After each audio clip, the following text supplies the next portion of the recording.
The Guardian is reporting on a heartbreaking story coming out of Syria. They say U.S. airstrikes on a Syrian village have killed at least 73 civilians, a majority of them women and children, activists say, in the deadliest coalition attack on non-combatants since the start of the bombing campaign against ISIS.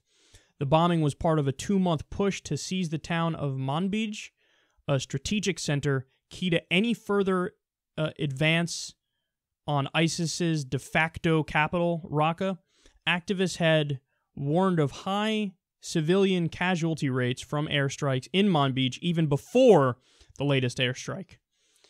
So in total, 117 people died, but they're saying at least 73 civilians, most of those civilians, women and children.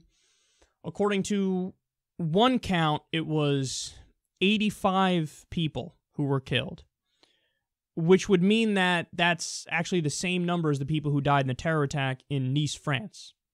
And this is an interesting /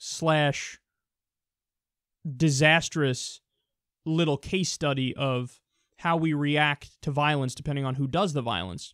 But is there as much coverage, equal coverage, in the ballpark of the same amount of coverage for what happened in Nice, France versus Western bombing, U.S. bombing that killed about the same number of civilians? That's just not the case. I mean, you got to call it what it is. Now, here's usually where people trot out this point about intent.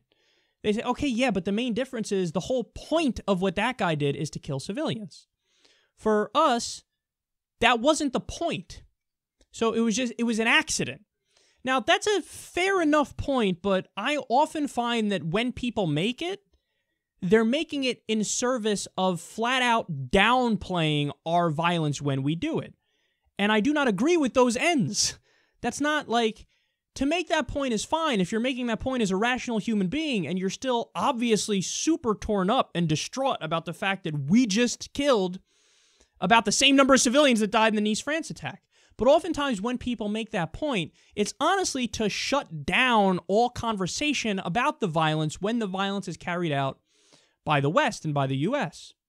And also, there's another counter-argument to that, which I find super compelling. It's something that came to my mind a while ago when I was thinking about these issues, which is, okay, so what they're talking about is the difference between murder and manslaughter. So with murder, with certain degrees of murder, okay, the whole point was to kill the innocent person, so therefore that person is more morally culpable than somebody who does manslaughter. Manslaughter, of course, being, well, I didn't mean to kill the person, but I killed the person. So that's a different level of ethical and moral responsibility. Now, up to this point, just describing the difference, that's true, and I don't think anybody can disagree with it. But here's where you run into a problem when talking about Western violence versus, what you could argue is terroristic violence on the other side. Imagine you have an individual who, is driving and they end up hitting and killing a poor woman crossing the street. And now that woman's dead. They're brought up on manslaughter charges and they go through the proceedings. Now, we'd all say, oh my God, a tragic disaster. But if indeed it's proven that he didn't want to kill the person, it was a mistake, well, then everybody's in favor of a lower sentence than somebody who committed murder, obviously. Take that scenario now, though, and extrapolate it times infinity. So you have a guy who goes out of his house every other day, or once a week, let's say. And whoops! I just happened yet again to kill 8 civilians with my vehicle. But every single time he turns around and makes the argument, no, it was a mistake. Now, I know I did this last Wednesday, and I did it today, and I'm going to do it next Wednesday and the Wednesday after that. But I'm telling you, my intentions are so pure. My intentions are so overwhelmingly good, and it was just such a mistake that, what are you going to do? You can't hold me morally accountable in the same way that you're holding the person who committed one murder accountable. Well, then at that point I go, fuck your intentions. Because if you say you have pure intentions, but you keep making the same mistake and the same consequences are dead civilians, well, how many times before I learn and I say, maybe your consequences really aren't that pure. Maybe after the third manslaughter, I go, wow, there's a pattern of manslaughter here. Maybe at the very least, they are beyond criminally negligent for it. You understand the point that I'm trying to make here? So, to bring in more evidence, I mean, look at, for example, the drone death rate. So, the drone program has a 90% civilian death rate. Understand, that's not me saying it, that's not Code Pink saying it, that's internal drone memos inside the government saying it, and it was released recently. Now, go to talk to former drone operators, and what do they tell you? Dude, you have no idea. They say, when you're in that environment and in that culture, first of all, a lot of them are hopped up on cocaine, a lot of them are drunk. That's how people are acting as they're operating these drones. And they've described people as fun-sized terrorists. When they kill children, they're like, it's all right, it was a terrorist in training, fun-sized terrorist. It's fine, no problem, don't worry about it. So 90% civilian death rate.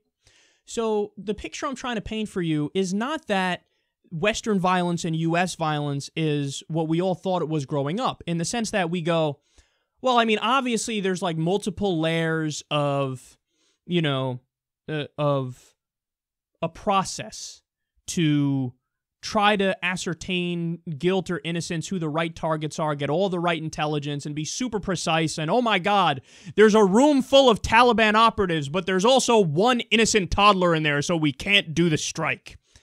That ain't what Western violence is, man. That's not what U.S. violence is. It's more like, hey, there's one Taliban guy in a room with 8 other innocent civilians, the majority of them women and children. Press the button anyway. And that, ladies and gentlemen, is not simply collateral damage. Collateral damage, when I hear that, my thoughts are, oh, so you just mean we thought we were only getting a Taliban guy or an Al-Qaeda guy. We went through all the proper processes. We were 100% sure that's the guy. And then we went to go kill the guy. And oh my God, at the last second, it turns out there was a civilian there. And we didn't know. We're so sorry. We would have never launched if that was the case. That's what I think of when I think of collateral damage. But that's not what we're doing.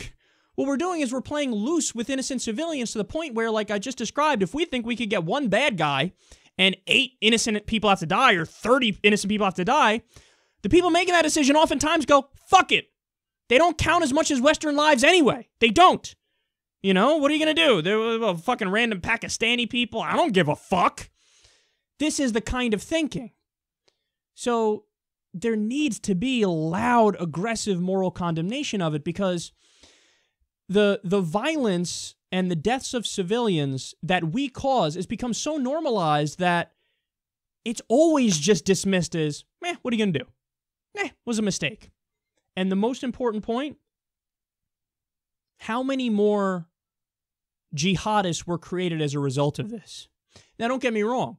There's multiple components to becoming a jihadist, and each case is different. So, for example, some might just be brainwashed from when they're young, and it's purely fundamentalist Islam that drove them to do what they did, and they didn't have any claim of victimhood. That's one example. Sometimes it's a mix of victimhood and the ideology. And other times, keep it real, it's just pure revenge and vengeance. And I'm going to join with these guys because at least these guys are going to fight back against the motherfuckers that killed my aunt and uncle. Sometimes that's what it is. And we just created probably hundreds of those kinds of people who are now going to fight against the West. And then we'll turn around and go, oh, we never did anything to deserve this. You're right. Nobody ever deserves it, ever. Nobody ever deserves to get their innocent civilians killed. But we have to stop the cycle of violence and the cycle of radicalization. So let's stop killing their civilians. They should stop killing our civilians. And then let's try to get to a more amicable and agreeable future where there's less bloodshed across the board. And this happens at the same time that the Republicans at their convention were just arguing for loosening the rules of engagement. They were just arguing for that. Oh, rules of engagement are too tough. Oh, look at that. We killed over 70 innocent civilians, mostly women and children, in the same week they were arguing to loosen the rules of engagement. No. We all need to abide by the Geneva Conventions. We all need to abide by rule of law. Do we actually believe in our values, or do we just proclaim to believe in our values and then behind the scenes act in a very barbaric and savage way? I don't know about you guys, but I actually believe in liberal values. I don't just use it as a talking point. I believe in it because I think they're true and I think they're right, and I think you only hold the moral high ground when you act in accordance with liberal values and human rights and secularism and altruism. So I do not excuse this. I do not just say, oh, whatever, we meant well, so nobody fucking talk about it, and don't you dare say that we're akin to our enemies in any way. Terrorism is defined as violence for a political or religious reason. Well, is this violence for a political reason? You bet your fucking ass it is. So don't be an apologist for our violence. But don't be an apologist for their violence either.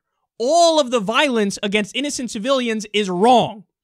But we need to muster up the same kind of moral outrage in both cases. And by the way, in this one, we are more responsible because it's our government doing it in our name with our money. So we have the ability to fight back to try to stop the killing of innocent civilians by electing the right people, changing the wrong policies, and holding people accountable. So that's what we need to fight for. We can't just sit there and say, well, we didn't mean it, so everybody shut the fuck up. No, that's how a dumb, ignorant person responds.